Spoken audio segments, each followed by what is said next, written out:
Today, we're diving into the really fascinating world of architectural patterns for data flow and communication. Oh. You might not think about it much day to day, but honestly, every app you use, every website, every digital interaction, it's all built on these fundamental patterns. Understanding them is, well, it's kind of a shortcut to being incredibly well-informed about how our digital world actually gets constructed. So let's start digging in. Exactly. And these patterns, they aren't just dry technical blueprints. They really dictate not just how different software parts talk to each other, but they fundamentally shape how systems scale, how they manage different jobs, and crucially, how they stay resilient when, things inevitably go wrong. Our source material, Architectural Patterns for Data Flow and Communication, lays out 9 key ones. And what's really insightful is seeing how the choice of one pattern kind of cascades through the whole system design. Right. So our mission today is basically to demystify these ideas, give you the core nuggets of knowledge, and really show you how these patterns underpin almost everything you do online, making you genuinely well-informed. We want you to walk away with a new lens for seeing the architecture that's usually hidden beneath the surface. Okay, so we're going to kick things off with some of the most fundamental ways software components communicate. Thinking about direct sort of one-on-one chats versus maybe more centralized ways. Let's start with request response. It's a synchronous communication model. What that means is a client sends a request off to a server, and then it just waits. It waits for the server's response before it does anything else. It's pretty simple, predictable, and it makes error handling very straightforward, right back to the client. Yeah, that immediately makes me think how common this is. I mean, this is the web, basically. It's fetching your user profile for the interface or, those traditional REST APIs where you ask for data, you get it right back. It feels very direct, almost like a phone call. But that directness, it comes at a cost, doesn't it? It absolutely does. The biggest trade-off is what we call tight coupling. The sender and receiver are kind of locked together in this synchronous stance. They depend on each other being available right now. This makes the system less resilient if there are network hiccups or if a server slows down. If that server is slow or maybe unresponsive, well, your client just sits there experiencing delays or timeouts because it's blocked, just waiting.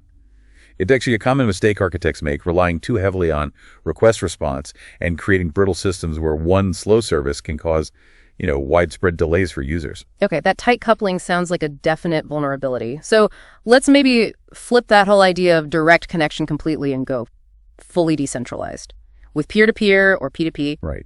In P2P, communication happens directly between the individual nodes, the peers. There's no central server coordinating things or holding the data. Each node acts as both a client and a server. They find each other and form these dynamic connections. So where do we actually see this in practice? The famous examples that jump out are things like file sharing, like BitTorrent maybe, or even blockchain networks, Bitcoin, Ethereum for validating transactions. They seem designed for high availability, resisting censorship, exactly because there's no single point you can just shut down. But okay, without that central brain, how do these nodes even find each other? Or agree on what the data is? And that's exactly where the challenges pop up. It's genuinely hard to keep data consistent across loads of independent nodes. It's complex to handle how nodes discover each other, like how does a new participant join and find everyone else? And handling failures, nodes dropping off, and then securing those direct connections between peers who might not trust each other. That's inherently tricky. Although I should say technologies like distributed hash tables, cryptographic protocols, they're constantly improving these areas, making P2P more practical for some mainstream uses now. Okay, so P2P shows the raw power of decentralization, but also highlights the headaches of coordination and consistency without a central point. Sometimes you really do need that smart central coordinator, especially if you're juggling lots of internal services or maybe external partners. And that sounds like exactly where the API gateway pattern comes in. Precisely. An API gateway acts as a single front door, a single entry point for all the requests coming from clients. It's basically a reverse proxy. Think of it like a central concierge. It takes the client requests and smartly directs them to the correct internal service. And the client never even needs to see all that internal complexity. It also centralizes common tasks. Think authentication, rate limiting, or throttling, logging, all in one place. That sounds vital for modern microservices setups, where you might have dozens, maybe hundreds of tiny services running. Without a gateway, clients would need to know the address and the interface for every single one. That sounds like chaos and a security nightmare. So the gateway simplifies that mess into one managed entry point. And it's good for external APIs too, right? Like exposing your services securely to third-party developers. Absolutely. The trade-offs, though, well, The gateway itself could become a single point of failure if you don't design it carefully for high availability.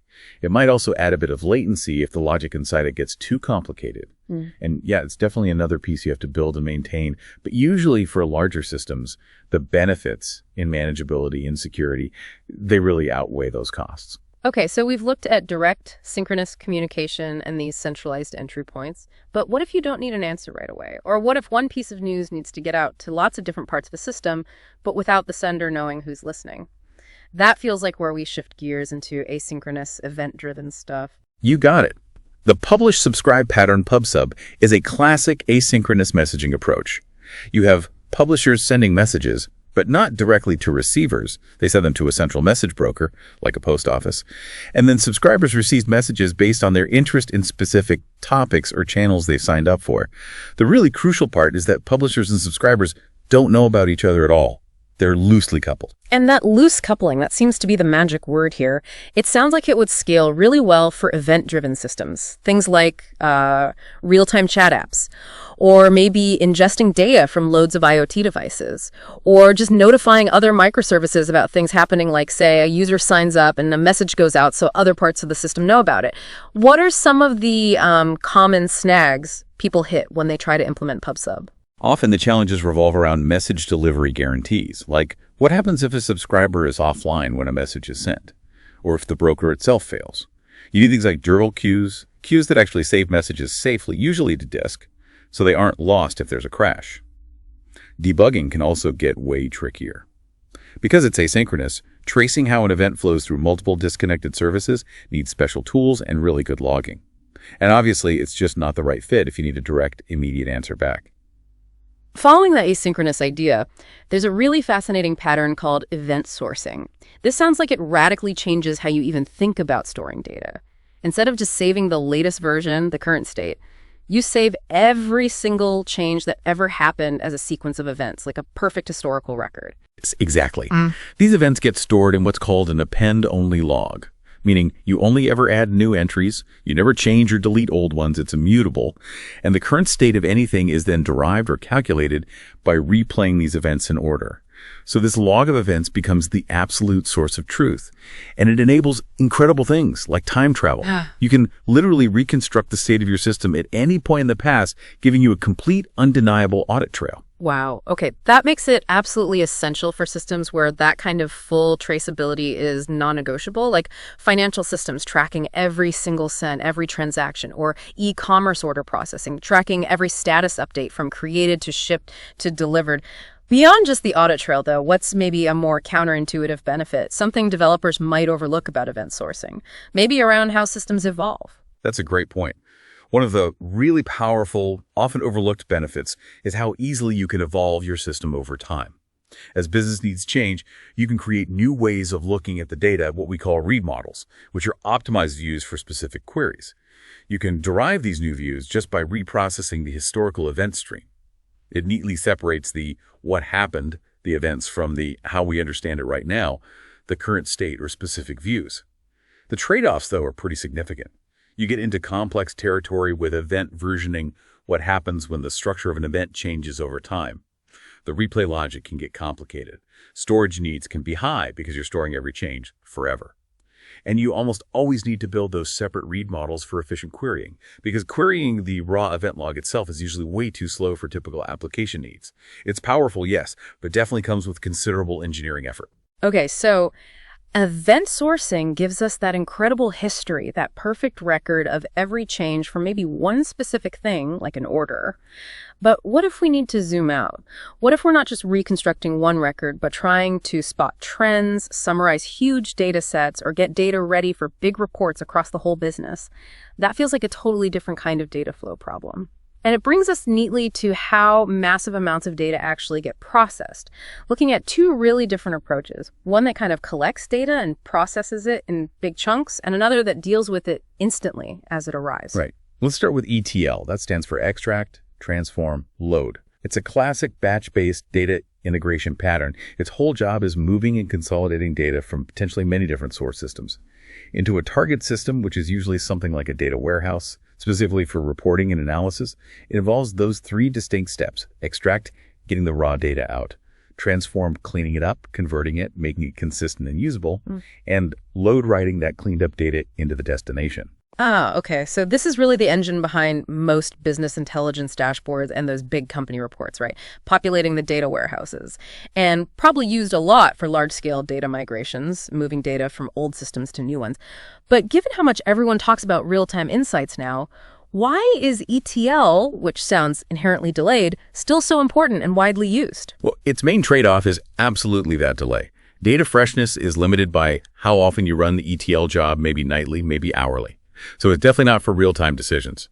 However, for historical analysis, looking at long-term trends, generating standard reports where having perfectly consistent data across different sources is critical. ETL is still incredibly robust and often the best tool for the job. The downsides are that it requires building and managing often complex data pipelines and job scheduling.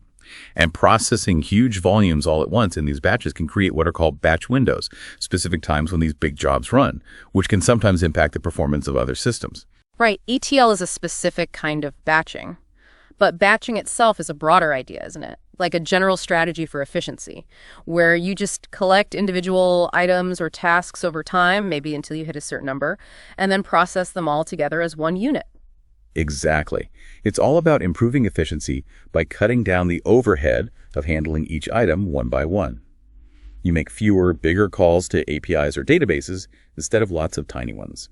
This generally improves throughput for bulk operations and makes better use of system resources. Yeah, you can picture that easily, like running payroll for everyone in the company at once, or sending out a marketing email campaign to thousands of people in one go, or maybe bulk uploading photos or files, process them as a group.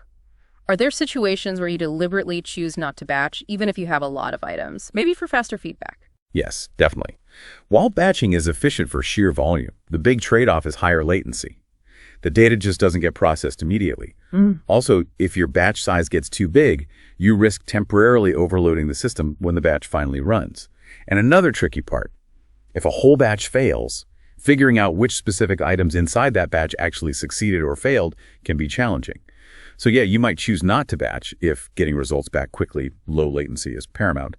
Or if you need to know immediately and individually if an item failed, even if it means a bit more overhead per item. Okay, so batching is collect, then process. In total contrast, we have stream processing. This sounds like it's all about the now, the real time. Exactly. Stream processing is about continuous real-time handling and analysis of data streams that are essentially unbounded. They don't have a predefined end. The system reacts to data the instant it arrives, allowing for immediate insights and actions. We're talking very, very low latency here. That sounds crucial for things like real-time fraud detection on credit card transactions. You need to know now. Or analyzing sensor data pouring in from millions of IoT devices constantly. Or maybe powering those live dashboards where you see charts updating literally second by second. What's the biggest hurdle or maybe a common misunderstanding people have when they approach stream processing? Well, the power comes with significant trade-offs. First, it demands a really robust infrastructure that's highly available because it needs to be always on. Debugging and managing the state of a system that's constantly running and processing can be immensely complex compared to batch jobs that start and finish. Guaranteeing what's called exactly once processing, making absolutely sure each piece of data is processed one time, no more, no less. Even if failures happen, that's notoriously difficult to achieve correctly. And yeah, just the need for that always-on infrastructure often makes it more expensive to run than batch systems. People sometimes underestimate the sheer operational complexity involved. Right. So we've gone through all these different ways components can talk, how data can flow in batches or streams. But what happens when you need to coordinate multiple services or steps using maybe several of these patterns together to achieve a complex overall goal, like a multi-act play? Finally, let's talk about the pattern that acts as the conductor for these complex workflows. That would be orchestration.